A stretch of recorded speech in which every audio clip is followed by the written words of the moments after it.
y a 6 mois, jour pour jour, le 1er janvier, à 1h25 du matin, le feu embrasait le plafond du bar Le Constellation à Crans-Montana. Des jeunes coincés, asphyxiés, qui se sont jetés pour les plus chanceux au travers des vitres.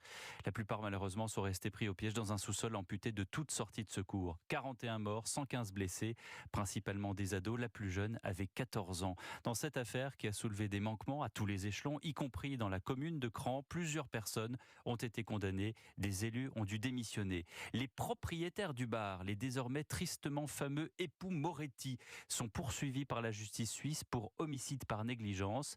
Et l'on apprend malgré tout cela aujourd'hui qu'ils auraient l'idée de rouvrir 2 de leurs établissements situés justement dans cette station suisse du Valais. Bonsoir Jean-Luc Boujon.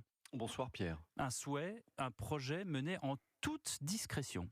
Oui, alors précisons tout de suite qu'il ne s'agit pas du Constellation, qui ne sera plus jamais un bar, mais un lieu dédié à la jeunesse lorsqu'il rouvrira un jour, et ce n'est pas pour tout de suite. Mais Jessica et Jacques Moretti possèdent 2 autres établissements à Crans-Montana, un bar, le Senso, très connu en ville, et un restaurant de luxe, le Vieux Chalet, qui avait ouvert il y a peu dans le bas de la station. 2 établissements évidemment fermés depuis 6 mois, mais que les époux Moretti aimeraient bien effectivement remettre en service, sans toutefois apparaître sur le devant de la scène, explique Hervé Abello, vice-président de l'association Revie Crans-Montana et dont la fille a été blessée dans l'incendie. On a découvert que son ancien chef cuistot avait ouvert une SARL à une adresse strictement identique à celle du Vieux Chalet, SARL qui a vocation à assurer la gérance de lieux de restauration et d'hôtellerie. Donc on a tout un faisceau d'indices que en fait les Moretti continueraient leurs petites affaires grâce à leur réseau, leurs amis ou leurs anciens employés sans se mettre en première ligne. On est face à des escrocs mais pas à des idiots. On a vraiment l'impression d'être dans l'indignité et l'indécence la plus totale.